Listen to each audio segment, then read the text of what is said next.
ಮಗನ ಅವರು ಫೋನ್ ಮಾಡಿ ನಿಮ್ಗೆ ಪ್ರಶಸ್ತಿ ಕೊಡ್ತೀವಿ ಅಂತಂದ್ರು. ನಮಗೆ ಯಾವ ಪ್ರಶಸ್ತಿ ಬೇಡ ಅಂತ ಹೇಳಿ ನಾನೊಬ್ಬ ಭಕ್ತನಾಗಿ ಬರ್ತೀನಿ ಅಂತ ಒಂದು ಮಾತನ್ನ ಹೇಳಿದೆ. ರಾಮಚಂದ್ರ ಗುತ್ತೇದಾರರು ಅದಕ್ಕೆ ಪೂರಕವಾಗಿ ನಿಂತಾರ ಅಂತ ನಾನು ತಿಳ್ಕೊಂಡಿದ್ದೆ. ಈ ಕಾರ್ಯಕ್ರಮಕ್ಕೆ ನಾನು ಬಹಳ ಖುಷಿಯಿಂದ ಬಂದೆ, ಸೇಡಂದಿಂದ ಬಂದೆ, ಹುಡುಕೊಂಡಕ್ಕೆ ನೂರಾರು ಬಾರಿ ಬಂದೇನೆ.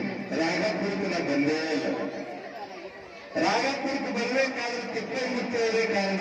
ಯಾಕಂದ್ರೆ ಇಷ್ಟೆಲ್ಲ ಡೆವಲಪ್ಮೆಂಟ್ ನೋಡಿ ಬಹಳ ಖುಷಿ ಆಯ್ತು. ನಾನು ಎಲ್ಲಾ ಮಠಗಳಿಗೆ ಹೋಗ್ತೀನಿ, ಜಿಲ್ಲೆ ಎಲ್ಲಾ ಮಠಗಳಿಗೆ ಹೋಗ್ತೀನಿ, ಜಾತ್ರೆಗಳಿಗೆ ಹೋಗ್ತೀನಿ.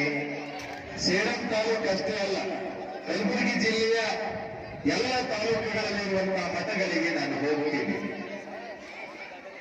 ಇವತ್ತೊಂದು ವಿಶೇಷ ನಾನು ವಿಶೇಷ ಒಂದು ದರ್ಗವನ್ನ ನೋಡಿದೆ. ನಾನು ಮೌಲಾಲಿ ಮುತ್ಯ ಅವರು ಅವರ ಇತಿಹಾಸವನ್ನ ನಮ್ಮ ಡಾಕ್ಟರ್ ವೆಂಕಟರೆಡ್ಡಿ ಅವರು, ಶ್ರೀನಿವಾಸ ರೆಡ್ಡಿ ಅವರು ಹೇಳಿದ್ರು. ನಾನಿನ ಅದರದ್ದು ಕಲ್ಲುಗಳು ಯಾವುದು ಅಂತ ನಾನು ನೋಡೇ ಇಲ್ಲ. ಅವರು ಹೇಳಿದ ಕರೆಕ್ಟ್ ಅಂತ ಅನ್ಸಿರುತ್ತೆ ನನಗೆ.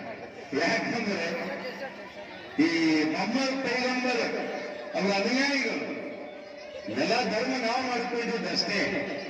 ಪೈಗಂಬರಲ್ಲಿ ಕ್ರೈಸ್ತ, ಯೇಸು ಕ್ರಿಸ್ತ, ಬುದ್ಧ, ಬಸವ, ಅಂಬೇಡ್ಕರ್ ಅವರವರು ಯಾವುದೇ ಧರ್ಮದಲ್ಲಿ ಹುಟ್ಟಲಿ, ಅದರ ಮನುಷ್ಯ ಕುಲಕ್ಕಾಗಿ ಅವರು ತಮ್ಮ ಜೀವವನ್ನ ತೆತ್ತಿದ್ದಾರೆ.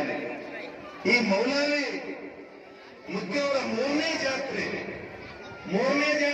ಹಿಂದೂಗಳಕ್ಕಿನ್ನ 5-6 ಲೆಕ್ಕ ಹಾಕ್ರಿ ಹೆಂಗಾಗ್ತದೆ. ಒಂದಿಷ್ಟು ಕಾರ್ಯಕ್ರಮದ ಒಂದಿಷ್ಟು ಅಸ್ತವ್ಯಸ್ತ ಏನಾಗಿಲ್ಲ, ಸ್ವಲ್ಪ ಕೂಡಲ್ಲಿ ಮಾಡಲ್ಲಿ ಒಂದಿಷ್ಟು ಸಿಸ್ಟಮೆಟಿಕ್ ಕುಂಡ್ರಿಸಲ್ಲಿ ಇವರೇ ಪರ್ಫೆಕ್ಟ್ ಆಗ್ತಾರೆ. ನಮ್ಗಿಂತ ಮುಂದೆ ಹೆಚ್ಚಿಗೆ ಆಗ್ತಾರೆ. ನಮ್ಮ ಮೇಸ್ಟ್ರು ಇದ್ದಾರೆ, ಈ ಮೇಸ್ಟ್ರು ಕೆಲಸ ಮಾಡೋದು ಬಹಳ ಚೆನ್ನಾಗಿ ಆಗ್ತದೆ.